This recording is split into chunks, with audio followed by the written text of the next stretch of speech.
নিতাই গৌর হরি বল, হরি বল, হরি বল। তেমনি এই 40 দিন, এই 40 দিন বৃন্দাবনে কৃষ্ণ গরু চড়ায় না, মাঠে যাবে না।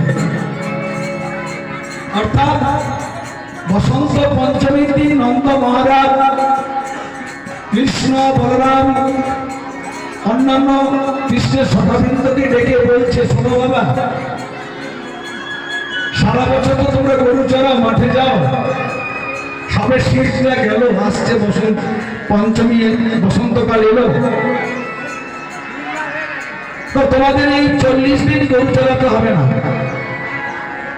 তোমরা পাড়ায় পাড়ায় ঘুরো, রং খেলো, আনন্দ করো। কৃষ্ণ বলরাম সখাবৃন্দ নিয়ে এই 40 দিন গোচারণে যায় না, কিন্তু লীলা যে হয়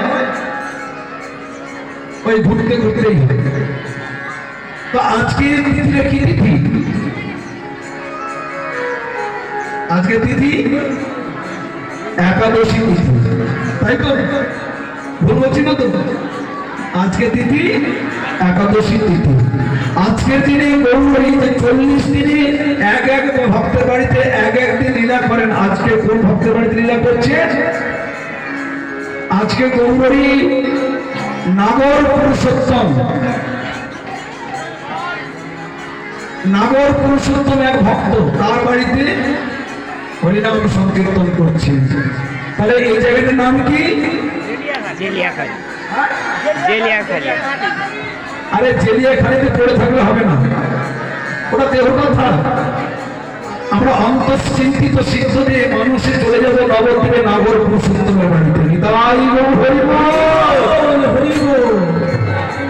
সমরি পুরব লীলা, পুরব লীলা,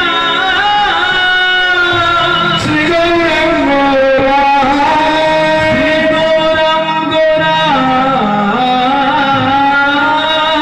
গৌরের পূর্বের লীলাটি স্মরণ করলেন। কোন লীলা? নরোত্তম ঠাকুর মহাশয় প্রেম ভক্তি চন্দ্রিকায় বললেন, সাধন শরণ লীলা, ইহাতে না করো হেলা, কায় মনে করিয়া সুষা।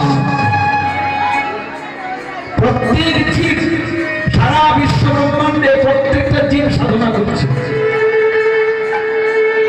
কেউ রূপের জন্য সাধনা করছে, কেউ বাঁচবার জন্য সাধনা করছে, কেউ টাকার জন্য সাধনা করছে, কেউ উচ্চ শিক্ষা লাভের জন্য সাধনা করছে, কেউ মন্ত্রী এমএলএ হওয়ার জন্য সাধনা করছে, করছে কিন্তু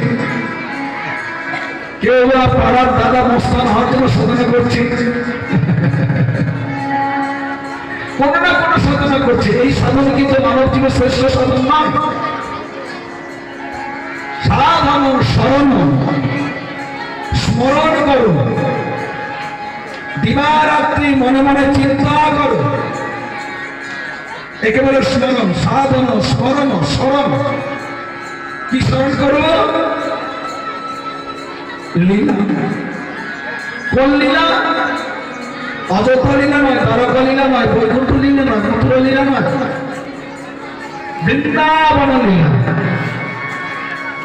ইহাতে না করো হেলা, ইহাতে না করো হেলা,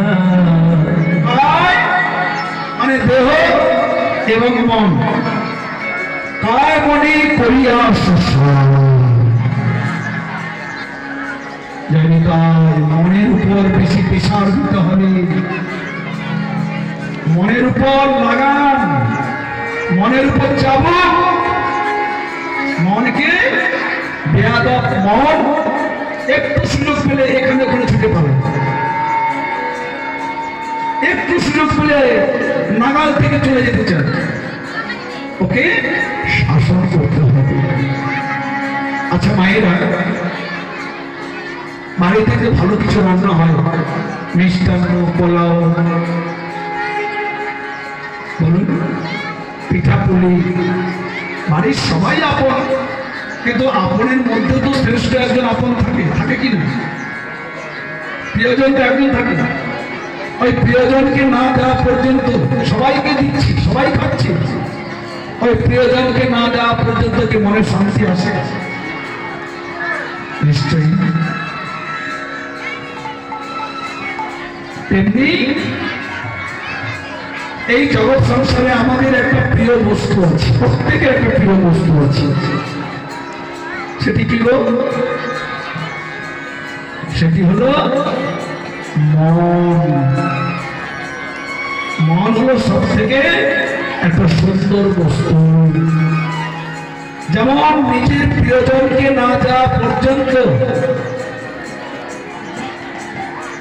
মনের শান্তি হয় না, তেমনি এই জগৎ সংসারের সব থেকে প্রিয়জন কে গো? স্বামী বলুন, স্ত্রী বলুন, বাবা বলুন, মা বলুন, ছেলে বলুন, মেয়ে বলুন, এরা কেউ সত্যিকারে আপন নয়, প্রিয় নয়। সব থেকে প্রিয় হলো আমার গৌর সুন্দর।